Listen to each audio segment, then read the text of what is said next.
Bien, bonjour à tous. Aujourd'hui, nouvelle vidéo pour le Tour de Suisse. Hein, petite course, le Tour de France. Dernière course de préparation, donc. Course quand même assez importante. Même si, voilà, il n'y a pas de gros favoris. Hein. Je vous laisse défiler la start list en fond. On a aperçu des coureurs comme Max Meyer quand même qui sont présents. Maximilian Schachmann également. Primoz Roglic, bien sûr. Le recordman de l'épreuve. Je sais pas combien de fois il a gagné le Tour, peut-être 6 ou 7 fois déjà. Consécutivement en plus.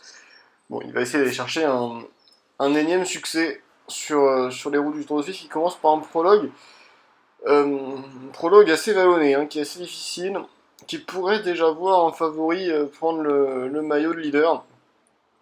Ce serait pas une grande surprise.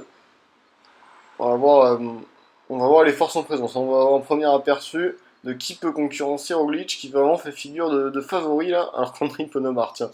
Et le premier à s'élancer, on va faire le prologue avec lui du coup.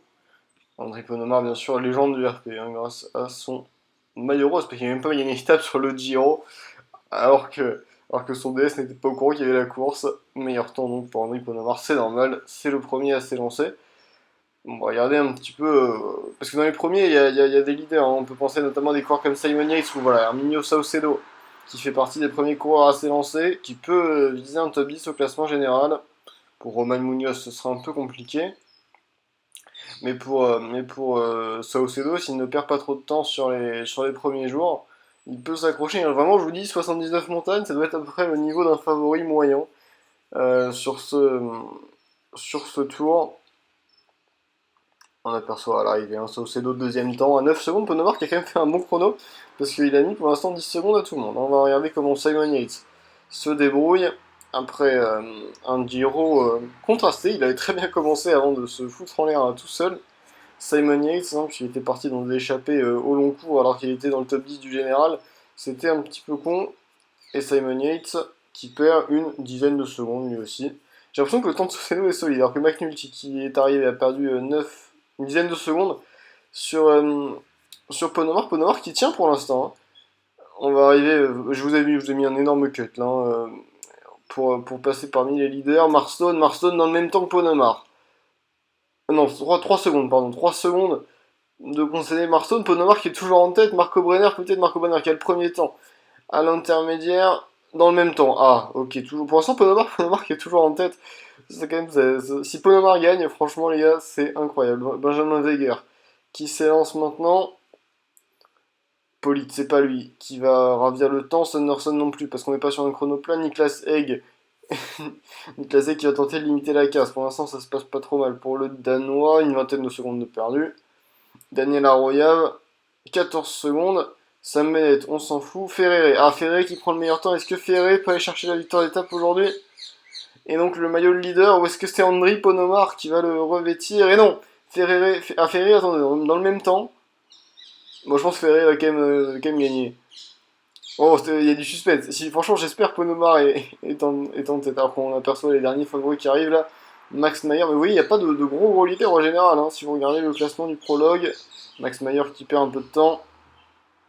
13 secondes, alors rien de rédhibitoire. Pijlanski, c'est un sprinter. Et Primoz Roglic qui arrive. Primoz Roglic, il fait un chrono 6ème temps pour Primoz Roglic. C'est, j'allais dire, décevant, mais en fait, ça va.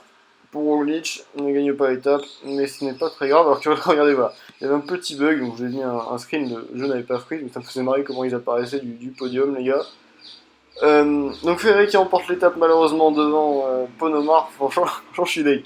J'aurais bien aimé que Ponomar le gagne, mais bon, Ponomar aura le maillot vert, j'imagine, par procuration, parce que Ferré va bien sûr également prendre le classement général provisoire.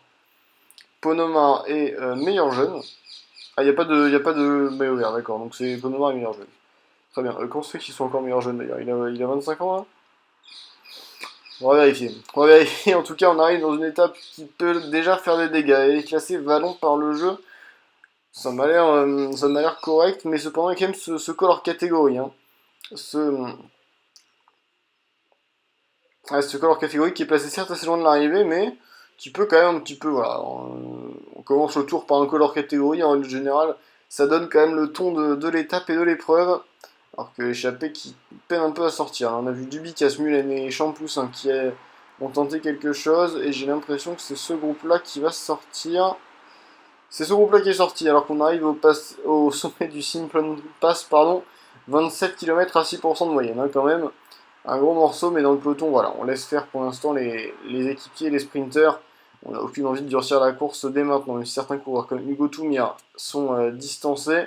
Champoussin qui est passé en tête et qui s'engage maintenant dans la descente. Champoussin qui prendra le premier maillot de meilleur grimpeur de ce Tour de Suisse.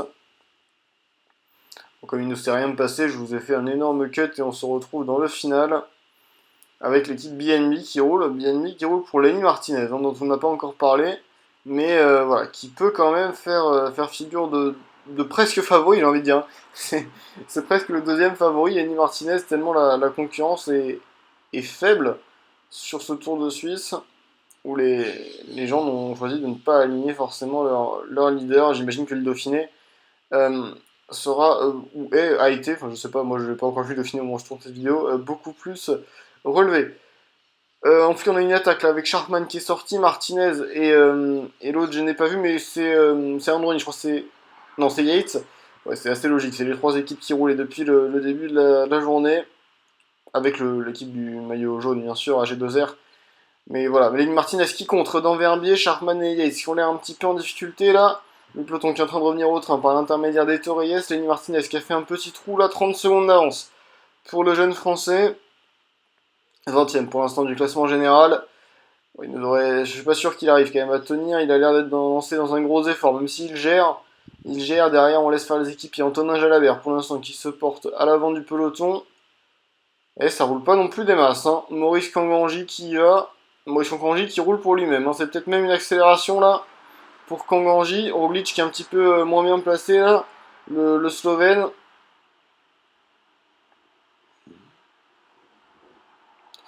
Allez, Martinez qui tient pour l'instant en tête de course. 2 km de l'arrivée encore. Kanganji qui fait l'effort. En personne derrière. Il a l'air fort, Kanganji. Il a l'air très fort, Ponomar. Ponomar qui est aux avant-postes. Ponomar qui va peut-être. Non, c'est Kanganji. Kanganji qui rattrape et qui dépose Lenny Martinez. C'est compliqué pour Martinez. On aperçoit un coureur. C'est Wesley Marson qui s'accroche dans la roue de Maurice Kanganji. Leonas Clark également. Qui remonte sur la droite de la route. Ferrere le maillot jaune. Et c'est l'impression que c'est Kanganji. Maurice Kanganji qui va s'imposer très fort. Aujourd'hui, il a fait l'effort en personne. Il n'avait pas d'équipier. Le français Kanganji qui va donc prendre le maillot de leader, j'ai l'impression, vu les écarts, c'est compliqué pour Ferrere qui va perdre une trentaine de secondes, hein, j'ai l'impression quand même. Roglic qui est... Où est Roglic? Où est Roglic? Roglic n'est pas là, ça c'est Rohan Dennis, on a vu Logan Fight également, qui va faire top 10. Primoz Roglic qui... Non, qui n'est quand même pas aussi loin, enfin, qui est passé, voilà, je crois que je l'ai raté. Ouais, il est là Roglic, et il est en difficulté, hein. C'est seulement le quatrième coureur Jumbo à passer la ligne. Un peu de temps quand même de perdu, on va regarder comment ça se chiffre, parce que c'était un petit peu laborieux là, pour le retrouver au milieu du paquet.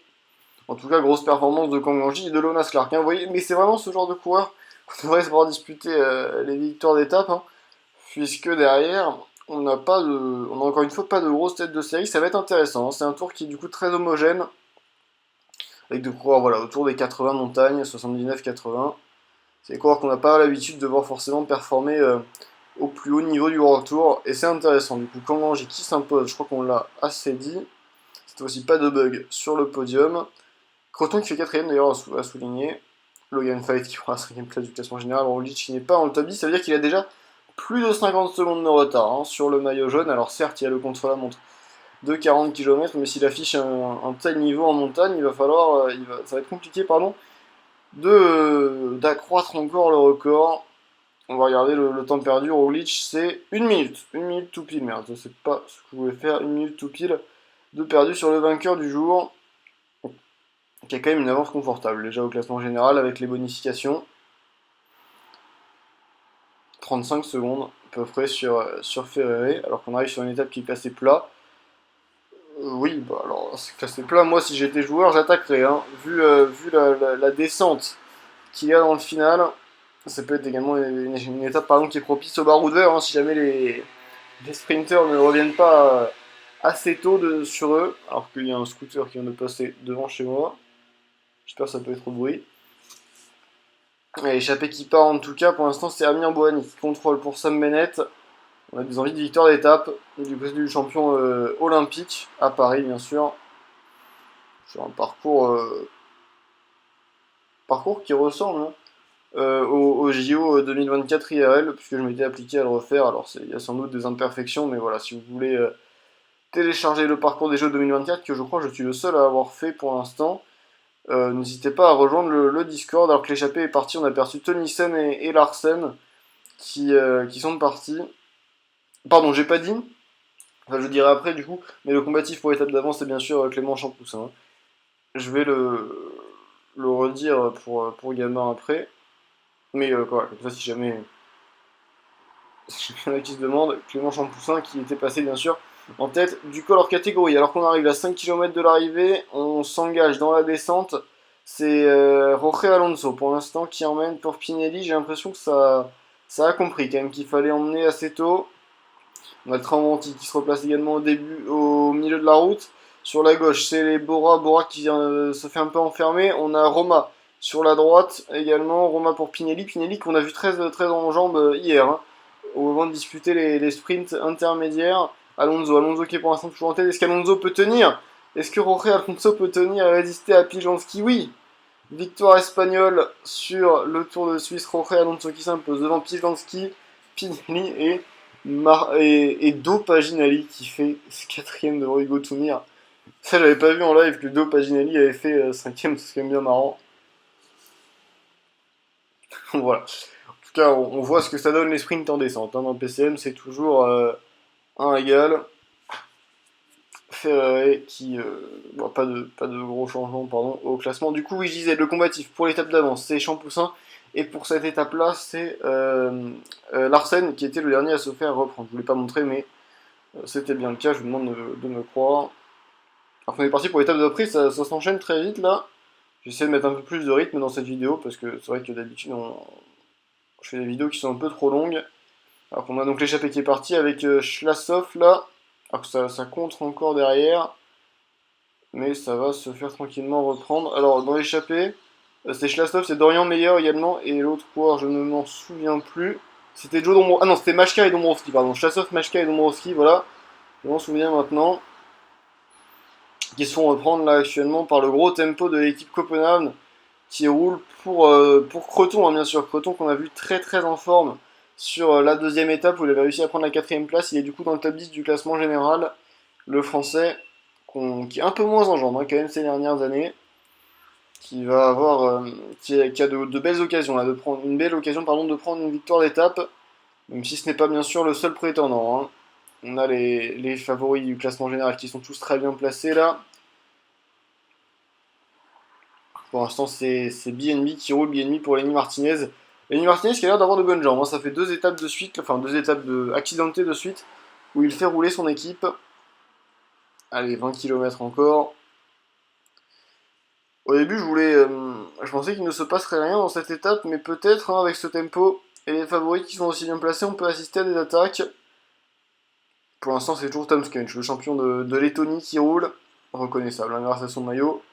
Que je trouve très joli d'ailleurs, alors que Creton, voilà, ça s'écarte et Creton attaque. Et Creton met en difficulté Lenny Martinez, j'ai l'impression. Simon Yates qui est offensif, hein, ça c'est à souligner quand même depuis le début du Tour de Suite. Derrière, on tarde un petit peu à réagir. Népé qui roule sur Creton, je comprends pas. Népé qui tente de faire le jump, c'est peut-être bien joué. C'est peut-être bien joué. Derrière, c'est Arroyave qui fait l'effort. Alors en personne ou pas, je sais pas, parce que enfin, il fait l'effort en personne, mais je sais pas s'il roule à son compte. Ou s'il roule peut-être pour Sloan Rocky. En tout cas, pour l'instant, il y a un groupe de 6 qui est parti. Sharkman, Creton. Guarthez, j'ai l'impression Creton, donc il n'a pas crevé, c'est bon, il demande juste un bidon. Yates et Martinez. 2 coureurs, hein, qui firent un top 10 du général. En plus, Creton qui dispose d'un équipier avec Népé. Si Népé arrive à faire l'effort dans la plaine, là, ça peut aller au bout, ça peut être très bien joué, hein, de la formation Copenhague. Alors que Antonin Jalabert derrière tente de faire l'effort. Est-ce que ça va se reformer? Oui, ça se reforme, mais j'ai l'impression qu'on y retourne ou pas. Oui, on y retourne. Simon Yates qui y va. Derrière, le peloton a un petit peu explosé. C'est très étiré là. Pour l'instant, on n'arrive pas à sortir. Ça s'est un petit peu calmé. Ah, il y a un groupe de 6 là qui ressort. Bah, c'est les 6 mêmes. Alors que Clark et Saucedo tentent de réagir. Alors que est-ce que les sprinteurs, hein, comme Sam Bennett par exemple, peuvent réussir à se replacer en fin sprint massif? Pour l'instant, il n'y a pas de sprint massif, hein. C'est toujours les 6 mêmes, hein. On a Népé, Martinez, Guarthez, Creton. On a quoi? Roma quand même qui a réussi à s'immiscer là, c'est Jorge Alonso. Et le peloton qui revient. Le peloton qui revient à 6 km de l'arrivée. Alors que ça y retourne avec Garces et Yates, des attaques incessantes. Là dans ce final, 5 km de l'arrivée encore. JP Garces qui a réussi à faire un petit écart. Et il n'y aura pas de sprint massif. Hein. Il n'y aura pas de sprint massif, on l'a bien compris, le rond-point qui est bien négocié, pas de chute, c'est important. Garces qui a encore quelques longueurs d'avance. Lenny Martinez maintenant, alors c'est un peu con peut-être d'attaquer à 3 km de l'arrivée, malheureusement Martinez là qui se sacrifie. Allez, 1 km. Croton qui tombe d'anticiper 1 km 7. Est-ce que Gervais Croton peut tenir? Ça m'a l'air quand même d'être un peu tôt, comment il est lancé là. Mais Croton qui ne s'écroule pas, Croton. Croton qui va s'imposer les amis. Victoire de Gervais Croton devant Jorge Alonso. Alonso de nouveau, hein. Colin Ejdal et William Girmay. Marco Brenner qui complète le top 5. Allez, grosse étape hein, de l'équipe Copenhague qui a bien joué tactiquement en mettant Népé et Croton. Et derrière Croton qui vient cueillir la victoire, le fruit du travail collectif aujourd'hui. C'est beau avoir le combatif, c'est aujourd'hui, c'est Joe Dombrowski qui avait lancé l'échappée. Allez, alors qu'on est reparti pour une étape assez accidentée qui est de nouveau classée plat, mais avec un sacré faux plat montant dans le final. On a aperçu rapidement l'échappée qui était constituée de Paali Konen, Van Hooijdonk et Dorian Meyer. Voilà, pour information. Alors on reprend à 7 km d'arrivée sur ces étapes-là, comme j'ai pas envie que la vidéo soit trop longue, hein, sur les étapes de plaine, je vous montre simplement le sprint. De toute façon, l'échappée n'a aucune chance d'aller au bout, ni même de figurer pour le classement de la montagne. Donc, à mon sens, c'est pas très important, simplement le combat actif qui se joue ici. Allez, 3 km. 3 km, Pijlanski est déjà en deuxième position. Gaviria dans la roue, Cavendish qui vient de faire un gros effort pour se replacer alors qu'on s'arrête là. 1 km 3. Ça lance dans un second temps, ça lance avec Ackerman et Coy sur la droite de la route. On a Ewan à gauche, Ewan a gagné. Ewan a gagné devant Olaf Coy et Pascal Ackerman, Jordan Prince qui vient prendre la quatrième place. Et Binem Girmay la cinquième. Pas de top 10 pour Sam Bennett ni pour James Cavendish. Cavendish qu'on avait vu qu'il devait faire un gros effort pour se replacer à mon avis. Il n'avait plus assez d'énergie pour produire un sprint correct à la fin. Pourtant on connaît ses qualités hein, en britannique. Multiple vainqueur déjà notamment sur le Giro qu'il affectionne tout particulièrement. Les classements ne changent pas, le combatif c'est Nathan Van Hooijdonk qui était resté le plus longtemps je crois dans l'échappée. Alors qu'on a de nouveau voilà, une étape similaire, cette fois-ci l'échappée Dorian Meyer de nouveau, Yako et Evadi Shamit. L'échappée qui, comme la dernière fois, hein, s'est fait reprendre. On se reprend à 10 km de l'arrivée avec une étape vraiment presque similaire. Simplement là le sprint est en faux plat descendant plutôt qu'en faux plat montant. Est-ce que ce sera plus à l'avantage de ceux qui n'ont pas très bien performé sur l'étape d'avant? Je pense à Bennett. Je pense à Cavendish, je pense à Rados Pijlanski également qui était absent de l'emballage final. Le rond-point, attention. J'ai l'impression que de nouveau, hein, on lance un petit peu trop tôt. On a SN qui s'écarte. Rojo qui lance, mais attendez, on a plus de 2 km de l'arrivée là encore. On est en train de consommer. Oui, voilà, il ne faut surtout pas lancer, donc on s'arrête de nouveau. Tout le monde se regarde un petit peu. Ewan qui y va. Ewan pour une deuxième victoire consécutive peut-être. Attention le virage. Et oui, ça va être la victoire de Caleb Ewan devant le champion de Slovénie, Rados Pijlanski.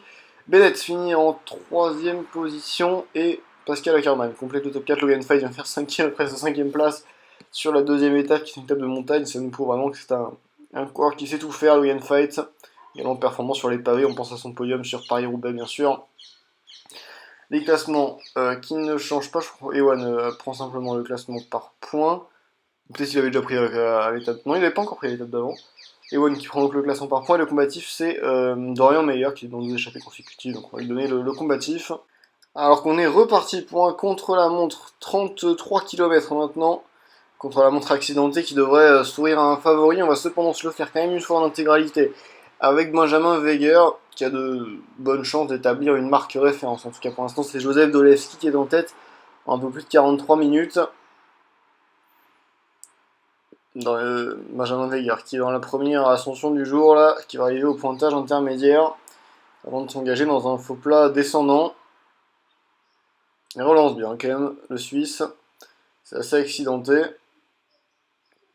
avec des descentes et des montées en lacet. Deuxième pointage au bas de la descente, quatrième temps pour l'instant pour le Suisse. La route qui se rétrécit. C'est assez sinueux, hein, c'est un contre-la-montre qui est assez technique.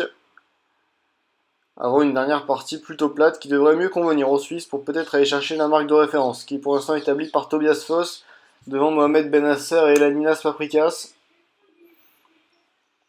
Benjamin Weger qui arrive dans le final, le dernier virage et la dernière ligne droite. Weger qui ne prend pas le meilleur temps, alors qu'on arrive au top. Bon, alors Schachmann 7ème temps. Pour Schachmann, pour l'instant c'est Alexei Sayoun qui a la référence. Antonin Jalabert, c'est pas un favori, mais il perd quand même plus d'une minute. Jimmy Gales 18ème pour l'instant du classement général, qui prend le 2ème temps. Malheureusement, pas de victoire à l'étape pour Jimmy Gales aujourd'hui. Sayoun qui peut encore y croire, hein, mine de rien. Max Mayer maintenant. Chrono moyen là pour Max Mayer qui va perdre un peu plus d'une minute, à une minute tout pile sur Sayoun. J'étais dans Mateno maintenant, une minute aussi. Ça a l'air d'être le tarif hein, pour les rouleurs moyens. Est-ce que Denis qui s'approche à 6 secondes de Sayoun qui tient toujours Roglic. Oula, Roglic. D'accord. Bon bah écoutez, hein, Primoz Roglic qui vient de frapper un grand coup, qui va peut-être réussir quand même, qui va sans doute prendre le maillot jaune en fait, hein, il n'y a même pas de peut-être, il va sans doute prendre le maillot jaune vu le temps qu'il a fait. Brenner qui s'approche quand même à 30 secondes de Roglic, est-ce que ça va suffire? Je n'ai pas vu le temps qui séparait Roglic de Brenner au début de l'étape. Ponomar qui est toujours dans le top 11 du général, qui perd quand même un peu de temps, là 1 minute 30 à peu près. Adam Bad, qui concède lui presque 2 minutes. Lenny Martinez maintenant, offensif, qui concède une 30 aussi, ça m'a l'air de ce tarif, hein, quand même pour les favoris. 50 secondes là de perdu, seulement pour McNulty, qui va se replacer au classement général, sauf Célo qui perd une 20. Est-ce que Logan Fight peut réussir à conserver son top 10? Pour l'instant, Roglic qui a vraiment frappé un grand coup, hein, qui a mis 30 secondes à tout le monde. Est-ce que Leonas Clark peut réussir à s'approcher? Ça m'étonnerait. Il peut perdre une 30 également comme tout le monde. Est-ce que Wesley Marston, qui lui par contre est un meilleur rouleur, et c'est compliqué pour Marston, hein, qui perd lui aussi une minute. Roglic qui a vraiment fait un très très grand chrono. Chrono qui lui convenait aussi, je dois dire, comme un gant. Hein. Avec ses montées, ses descentes et cette portion plate, il y avait tout. En fait, voilà, Roglic s'est monté, Roglic s'est descendu et Roglic s'est roulé sur le plat. C'est un coureur qui est très complet et qui l'a montré aujourd'hui quand Roglic qui perd une 50 et qui perd également son maillot jaune, qui le rend à Primoz Roglic, qui remporte donc l'étape. Oui, pardon, je voulais spoiler. J'ai fait Roglic sur le podium, mais voilà. La confirmation, Roglic qui prend le maillot jaune à Ferré. 23 secondes d'avance, 25 sur Brenner, 34 sur Brandon McNulty et 40 sur Maurice Kangranji, qui était le précédent maillot jaune, qui conserve son maillot de meilleur grimpeur. Brenner qui prend le maillot blanc. Aleni Martinez et la meilleure équipe, c'est Jumbo. Je vous ai passé vite les podiums, comme on ne voyait pas les coureurs. C'est simplement un bâtiment, je trouvais pas ça très intéressant. Alors qu'on arrive de nouveau sur une étape compliquée. Hein. En montagne, l'échappée qui est déjà sortie avec Rocky, Arnau, Jungels. On a aperçu également Massan Goumet dans cette échappée qui risque de se faire reprendre incessamment sous peu là dans le Castel. Le tempo pour l'instant de Phillips. Maximilian Schachmann qui croit en cette victoire d'étape. Bon, je vous ai fait un cut parce qu'il ne se passait absolument rien dans cette montée. Hein. C'était le tempo des équipiers de Thierry Mini qu'on a aperçu alors que Schachmann y va. Alors que l'échappée est passée en tête, l'échappée qui peut commencer à y croire à encore 1 minute 30, presque 2 minutes d'avance. Ouais, presque 2 minutes d'avance hein, quand même. Sur le peloton, vous voyez le peloton qui ne roule pas forcément malgré l'accélération de Schachmann. Schachmann qui a l'air d'avoir de bonnes jambes, mais il y a encore trop d'équipiers. Oh, regardez, c'est les coureurs du top 10 du général là. Alors que Yates se relève, mais écoutez, Yates se relève, il veut prendre l'échappée, je pense. Sur la prochaine étape, étant donné d'aller chercher un maillot de meilleur grimpeur, c'est peut-être bien joué pour Yates si jamais il y arrive. Alors que là, on a les équipiers de Jumbo qui roulent, on aperçoit Juan Dennis également qui s'est replacé dans le top 10 à la faveur du contre-la-montre. Tobias Foss qui a chuté malheureusement. Un petit peu dommage de chuter là sur une portion plate. Alors que voilà, pour l'instant c'est Juan Dennis qui emmène, Niklas Tech qui est placé également pour épauler Martinez. Tous les favoris du top 10 qui sont là, j'ai l'impression. Alors que à l'avant, j'ai l'impression que voilà, Sloan Rowe qui tente de bousculer un petit peu là. Bob Jungels et Nicolas Arnau. Arnaud plutôt. 10 km encore pour Rocky, ça va être quand même difficile. Hein. Surtout que derrière, j'ai l'impression qu'on s'entend, le groupe qui se reforme. Mais on a quand même encore ouais, vraiment l'écart qui se creuse. On ne roule pas dans le peloton. On aperçoit là. Ils ont presque déjà plus d'un lacet de retard L'échappée qui peut croire à la victoire d'étape à moins de défaillance. Ça m'a l'air d'être un petit peu au bout du rouleau, quand même. Les hommes de tête, Goumas qui va se faire reprendre. Sharkman qui attaque. Sharkman plein de panache qui attaque dès le pied de cette montée finale vers Arosa. Est-ce qu'il peut reprendre du temps l'allemand? J'ai l'impression qu'on le laisse filer. Hein. Déjà 50 secondes d'avance. Derrière, le peloton est encore composé de 124 unités.